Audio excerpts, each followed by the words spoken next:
Hmm.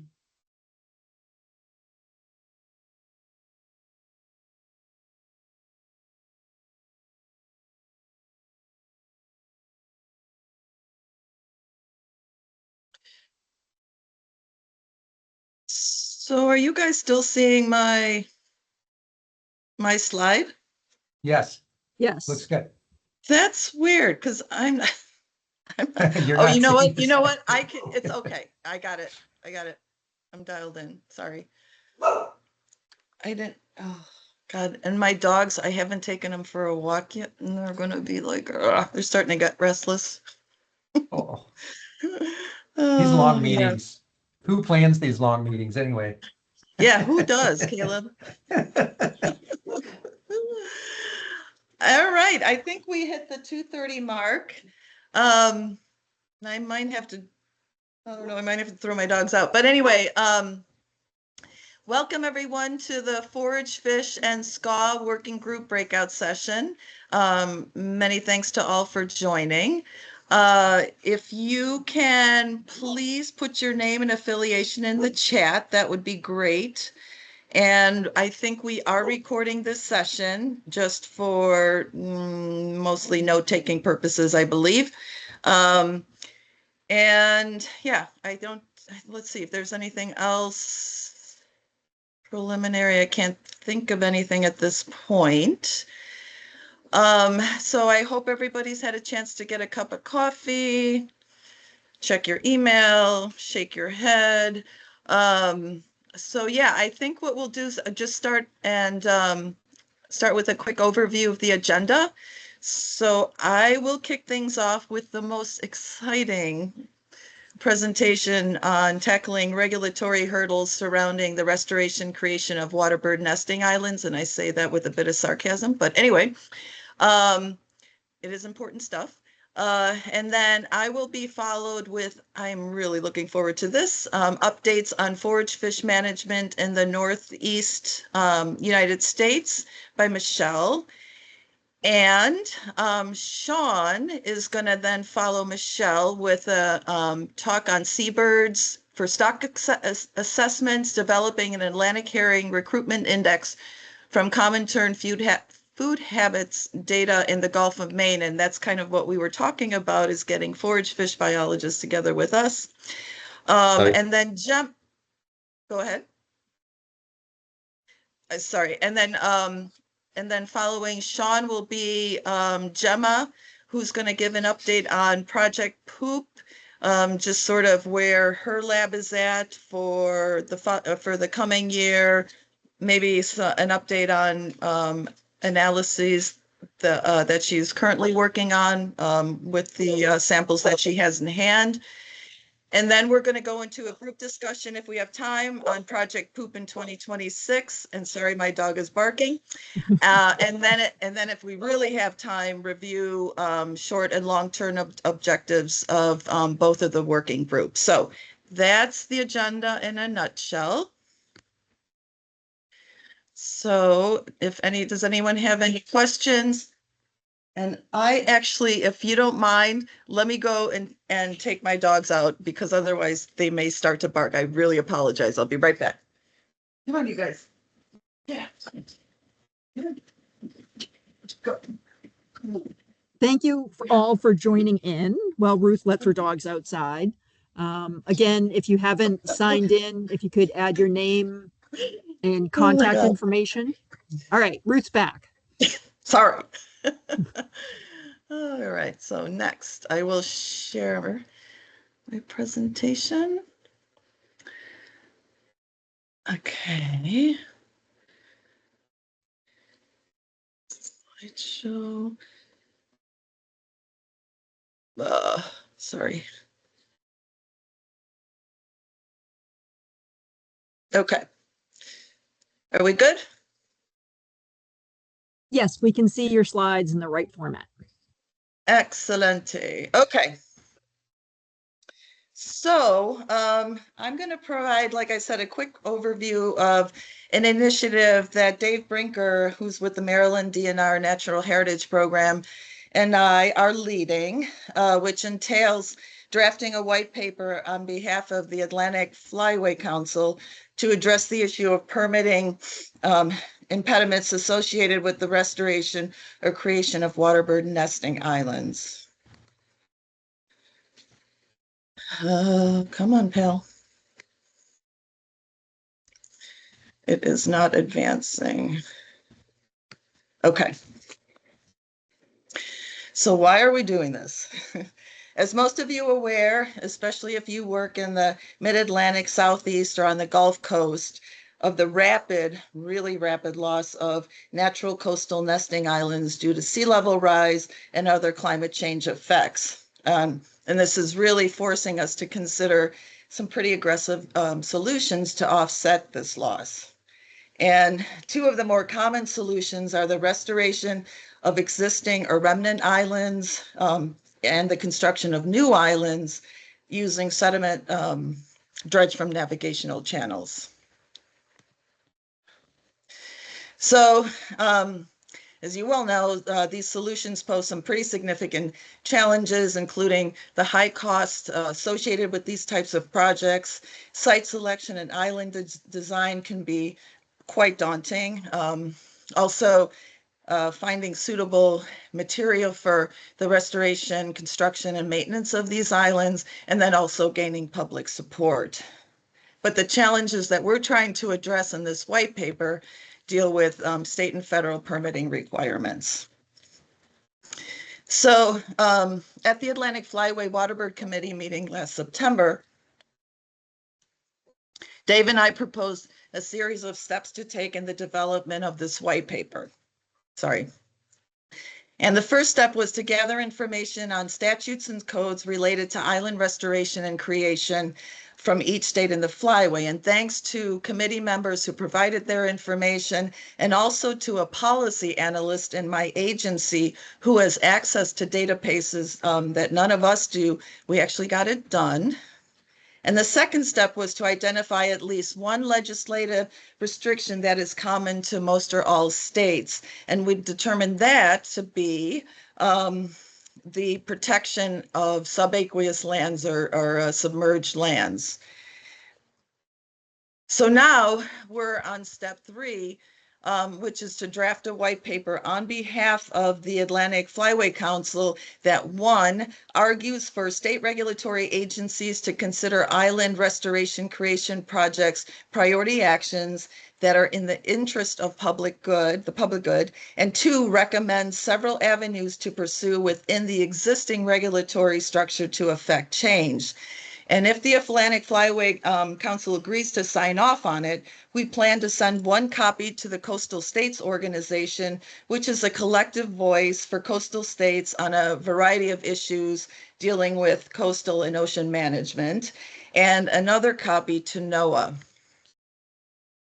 And the reason we want to send a copy to NOAA is because of the essential fish habitat mandate, which is a big regulatory impediment that applies to all states' waters.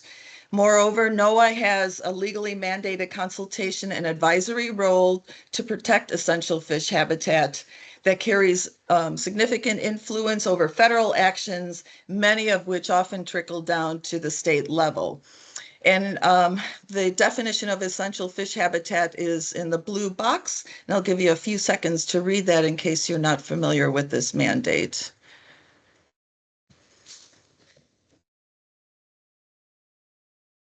Okay.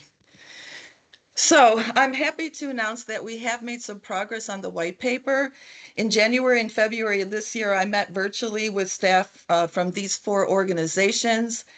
And the key takeaways from these conversations include most state regulators are looking for ways to work around unflexible regulatory impediments to projects that benefit wildlife. Changing state statutes is not a feasible approach for state agencies. Instead, the focus should be on introducing new regulations or modifying existing regulations. And there are actually 2 big federal regulatory impediments to nesting island restoration and creation. One is essential fish habitat, and the second is Section 404 of the Clean Water Act. And the last takeaway from these conversations is that state and federal laws are often intertwined. The other thing that we have made progress on is we developed an outline for the white paper that hopefully will guide the writing of this document. So the rest of my talk will be just a very high-level overview of the outline. The paper will start with a justification and needs section that describes and provides examples of declining waterbird populations and the loss of natural nesting islands. And this will be followed with state regulatory impediments, with the major ones being avoiding impacts to subaqueous lands or habitats, which in most states are considered public lands. And again, this represents the common foundation upon which state laws, statutes, and regulations that restrict island restoration creation are based. Also, many state laws lack flexibility when it comes to proposing projects with goals or outcomes that directly benefit wildlife and people secondarily. And many state laws and statutes are outdated and not structured to accommodate island restoration creation projects. And then still under justification need, there will be a description of the two big federal regulatory impediments, essential fish habitat, which I already touched on, and the Section 404 of the Clean Water Act. So Section 404 directly addresses the discharge of dredge material into U.S. waters and was designed to minimize human impacts to aquatic resources resulting from human activities such as residential development, road crossings, and the installation of underwater utility lines. Currently, Section 404 does not consider the value of the beneficial use of dredge material. So the second major header in the white paper outline is potential approaches and solutions. And here's what we've come up with so far. Incorporate island creation restoration in the narratives of state regulations that pertain to the management of submerged lands for the public good. Incorporate island creation restoration in state or regional sediment management plans for the benefit of nesting waterbirds and as another way to keep sediment in the system. Make better use of the public trust doctrine, which is a legal principle that mandates governments to manage natural resources, including wildlife, for the benefit of the public. In recent years, there have been efforts to expand the public trust doctrine to address issues related to climate change and other environmental challenges. So perhaps states could incorporate the habitat needs of breeding waterbirds in the public trust doctrine in the context of managing sediment and submerged lands, both of which are public trust resources. And here are some possible approaches involving the Section 404 general permit process, which eliminates review of individual projects and expedites certain activities, provided that pre-established conditions are met. So we could consider recommending making island creation restoration a permittable activity under the general permit process. And this would require developing a set of conditions that all states can agree upon. And one of the conditions could be creating shallow water or submerged aquatic vegetation habitat to benefit fish, which would help mitigate the loss of essential fish habitat. If successful, this path could provide a way for the Clean Water Act to develop a regulatory foundation for balancing the costs and benefits of island restoration and creation. Another approach may be through the 404 program assumption, which allows states to assume the 404 permitting authority for waters in their jurisdictions. And one avenue to explore is whether turning the Section 404 permitting process over to states will actually help reduce the regulatory burden on states. And if so, help determine if this program could streamline and help prioritize island restoration creation efforts by allowing states to sort of rank their permittable activities. So this is pretty much what we've come up with so far, and I know it's a lot of information and regulatory language, but and it's not really very exciting stuff, but you know, I think the time is now. We are seeing our islands just disappearing right and left, and I just feel like we have to do something to at least make the process easier, and we could maybe have an impact on the permitting process. And I know that this is not in any of our job descriptions either, but yeah, I don't know how much time I have. Am I at time, Linda? You have 5 minutes. I have 5 minutes. Okay, so yeah, I don't know if I was just going to pose these two questions to folks out there that have had experience permitting these types of projects. You know, did we miss anything obvious beyond not tackling essential fish habitat yet, really effectively? And if there are any other regulatory avenues that we could explore.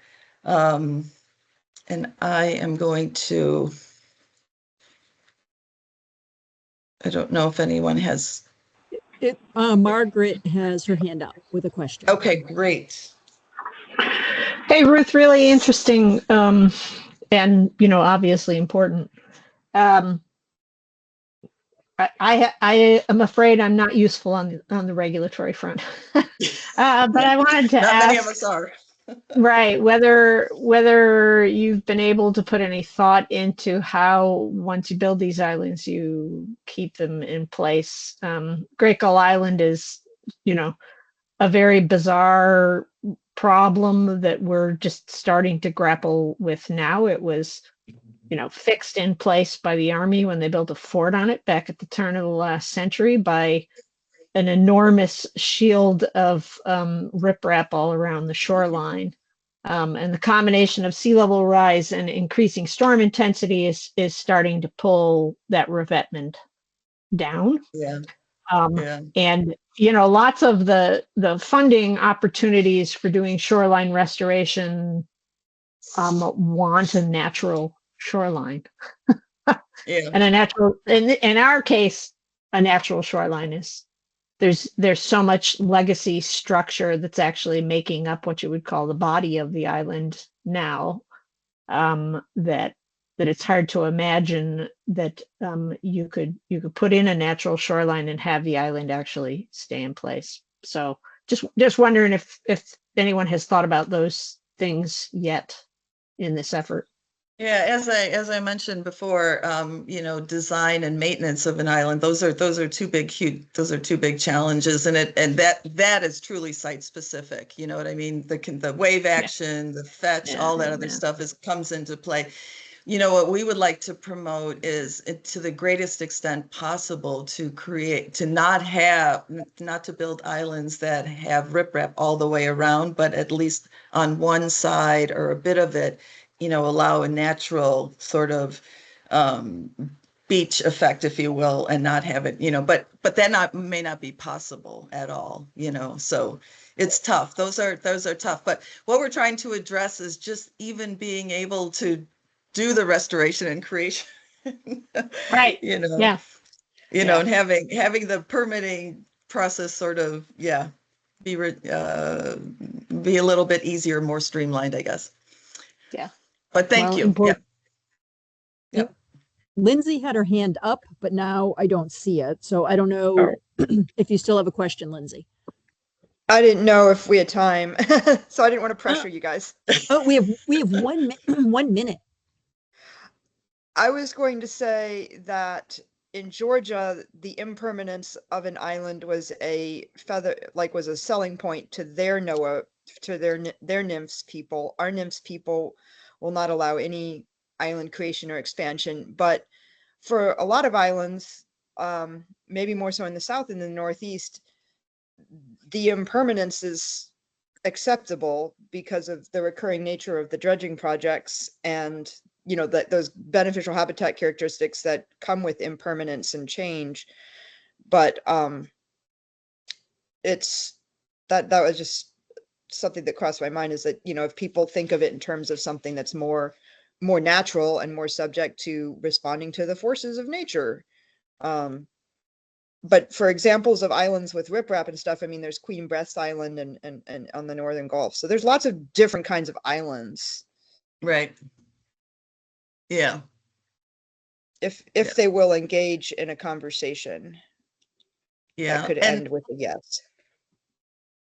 yeah, and that's kind of, you know, it's that kind of information that we're actually looking for. And so real quick with the last 30 seconds or whatever, you know, Dave and I were thinking we would try to gather some folks together to help with this white paper. But one of the big things that we would be asking for is examples like you just talked about, but the both of you actually, and then also, you know, examples of loss of, you know, declining, you know, populations and that kind of stuff. But, and then doing maybe some additional digging on laws, regulations, and policies, and maybe helping draft or review sections of the paper. And I know everyone's just going to jump up and say, yeah, I want to help. But if you are interested, I'll put my email in the chat and you can get in touch with me. But yeah, we're hoping to,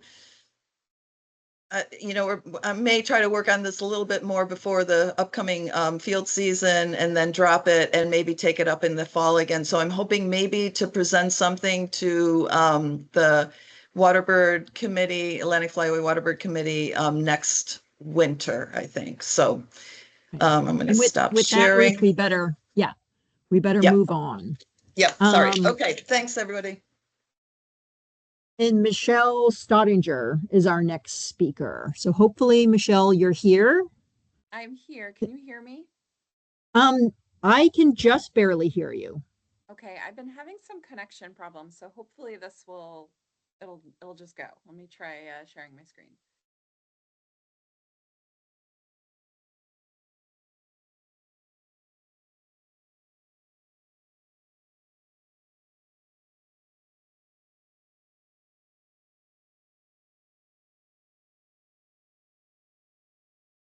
We can see your slides. It's not in presenter mode. There we go. There Yep. we go. Not in presenter mode. Great. All right. Hi, everyone. I'm Michelle Stoudinger. I'm at the University of Maine, and I'm in the School of Marine Sciences, and I sit at the Darling Marine Center in Walpole, Maine.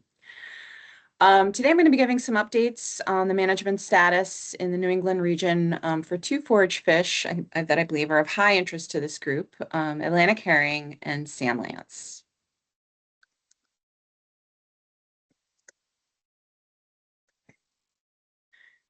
So to sort of kick us off, I thought it would be helpful to give a quick overview of the New England Fishery Management Council, which has management responsibilities in regional federal waters. And this is the umbrella organization for, can you hear me okay? Thought I just heard something. Maybe that's Yes. feedback. Okay, Yep, great. you're coming in good. Terrific. So this is the New England Fishery Management Council has management responsibilities throughout federal waters, and it's the umbrella organization for scientific committees that provide input to decision-making on fisheries management.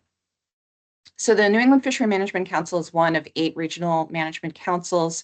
It was established in the 1970s, and they largely conserve and manage fishery resources off of the coasts of Maine, New Hampshire, Massachusetts, Rhode Island, and Connecticut. So the first committee that I wanted to introduce today is the Scientific and Statistical Committee. So this committee provides independent scientific advice to the council, and it's largely making decisions on a stock by stock basis.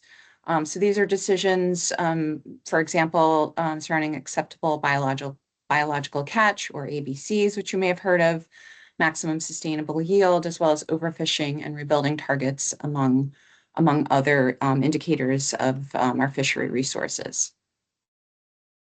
The second committee is relatively new. It was just established in 2024, and it is taking more of a much broader approach to fisheries management in the region. So it oversees climate and ecosystem initiatives. So this can include designing and implementing climate-ready fisheries management approaches, evaluating trade-offs related to scientific uncertainty, socioeconomic effects, ecosystem function and productivity, as well as governance structures for climate resilience and ecosystem-based management. So there's about 18 members on the SSC, and membership rotates on 3-year cycles. There's about 15 members on the Climate and Ecosystems Steering Committee, and I serve on both of these committees. And so I'm gathering information over the last 2.5 years, sitting on these committees for this presentation today. So let's start with Atlantic herring. So this stock is managed through annual catch limits. The stock is considered overfished, but overfishing is not actively occurring. And it's currently in a rebuilding plan. For those of you that have been around for a minute or so, might remember Amendment 8. So in 2021, Amendment 8 was implemented. This action sought to account for Atlantic herring's ecosystem role as forage in the region and address localized depletion. So to accomplish this, the amendment established a 12-mile buffer zone along Cape Cod and prohibited midwater trawl fishing, particularly in Area 1A, which is shown on this map here. So these are inshore waters that would affect a lot of the nesting seabird colonies in the Gulf of Maine. And so this amendment was also seeking to stabilize the fishery and achieving optimal sustainable yield. In 2022, this amendment was vacated due to a lack of scientific information defining localized depletion and an exclusion area designation. So basically the council was sued and they had to go back to the drawing board. So in 2023, Amendment 10 was proposed. A problem statement was developed to address user conflicts. These user conflicts were largely between the Atlantic herring fishery and conservation and management groups like ours, which were eager to see Atlantic herring continue to be considered for its ecosystem role in seabird, bluefin tuna, as well as many other marine fish and wildlife management and conservation approaches. So during 2024, there was a scoping period to receive input on user conflicts and other issues within the amendment. This group got together with some other partners, including Audubon, to write a letter noting the importance of Atlantic herring, specifically to seabirds, and asking for precautionary approaches to catch quotas. Amendment 10 also addressed river herring bycatch in the Atlantic herring fishery. And so there was a lot of community support for, again, revisiting some of these original targets that had originally been proposed in Amendment 8 and also including them again in Amendment 10. So where are we at? Well, in 2025, Amendment 10 was paused to complete management flexibility measures.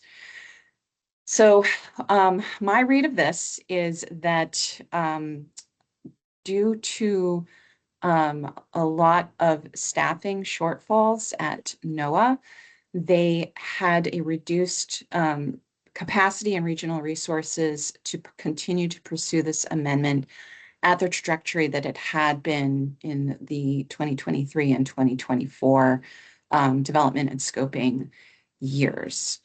And I'll note that due to federal workforce reductions, the decision-making timelines for all stock assessments has changed over the last 6 to 12 months. We used to make decisions and review stock assessments on 2-year cycles for stock assessment projections, and now we are moving to 5-year cycles due to the lack of capacity at NOAA to produce the data and the reports needed for the SSC to review.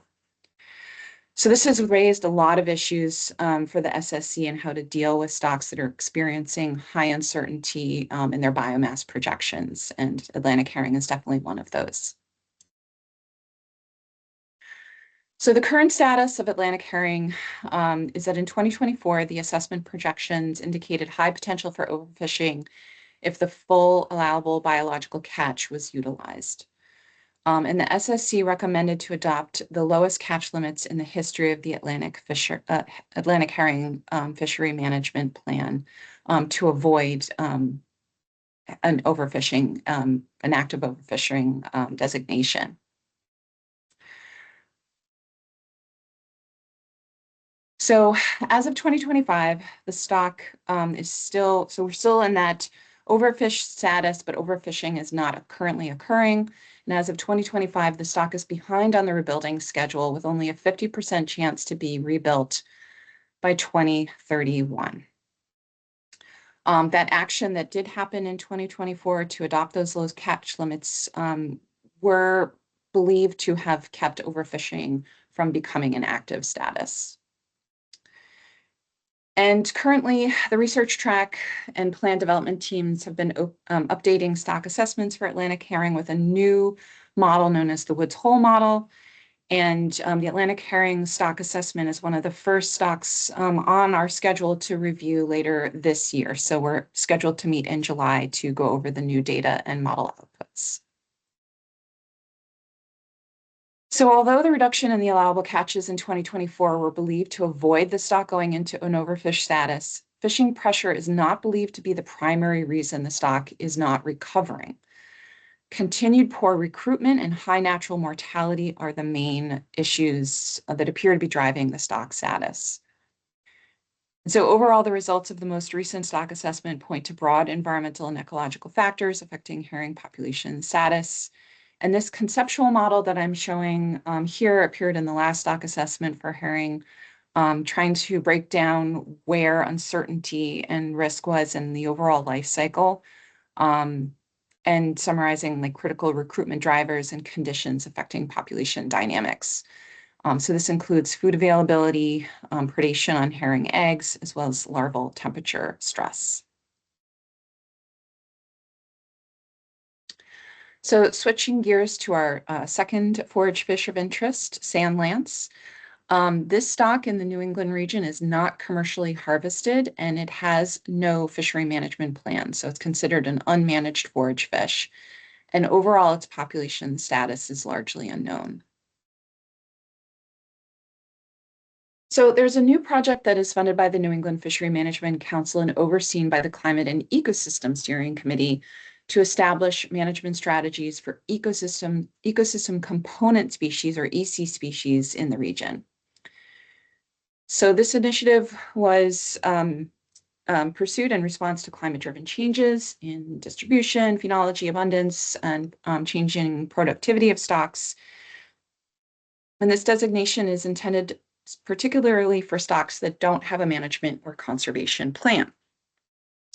And so through this EC designation, it could define measures to protect their ecosystem role, collect new data, and minimize bycatch in other fisheries. The EC species designation may be familiar. It's very similar to that that has been implemented in the Mid-Atlantic region as part of their unmanaged forage omnibus amendment. And so through this type of designation and type of management, the species are added across all fishery management plans, and there must be possession limits, even for incidental catch of these species. And the catch of these species has to be reported, which it's currently not. And vessels are required to have any possession of that species. And so sand lance are one of the 17 species groups that are included in the Mid-Atlantic unmanaged forage omnibus. So sand lance has been selected as one of the first potential EC species in the New England region, and it's one of the only forage fish currently under, that was presented to us as under consideration at the first presentation on this whole process late last year. We have an update on where this process is at the end of March. But the idea here is that it would allow for flexible management and monitoring of any EC species, and particularly for species that are included in that Mid-Atlantic omnibus, like sand lance. This would mean for continuous management from North Carolina to Maine. So a few other species that are under consideration as EC species, based on the last report, were flounders, skates, Atlantic salmon, and some other ground fish, including offshore hake. So the evaluation of candidate species is ongoing, and myself and Gareth Lawson, who is also a member of the SSC and CESC, we recommended a few other forage fish species to be considered that overlapped with the Mid-Atlantic plan. And so, as I said, this whole process is continuing in the coming year. And as species are selected, there will be a designation report that will include information such as a literature review, species distribution modeling, food web and diet data, and co-occurrence data with other management and conservation species. So a lot of this information, for those of you who worked on the sand lance synthesis paper a few years ago, might know that a lot of this information already appears and is packaged in that synthesis paper that many people from this group helped work on. So I feel like this is really important because it shows that the paper that we all worked on together had an impact and had helped raise awareness of sand lance's importance, and also gave them sort of this like package of information to just pick up and work with.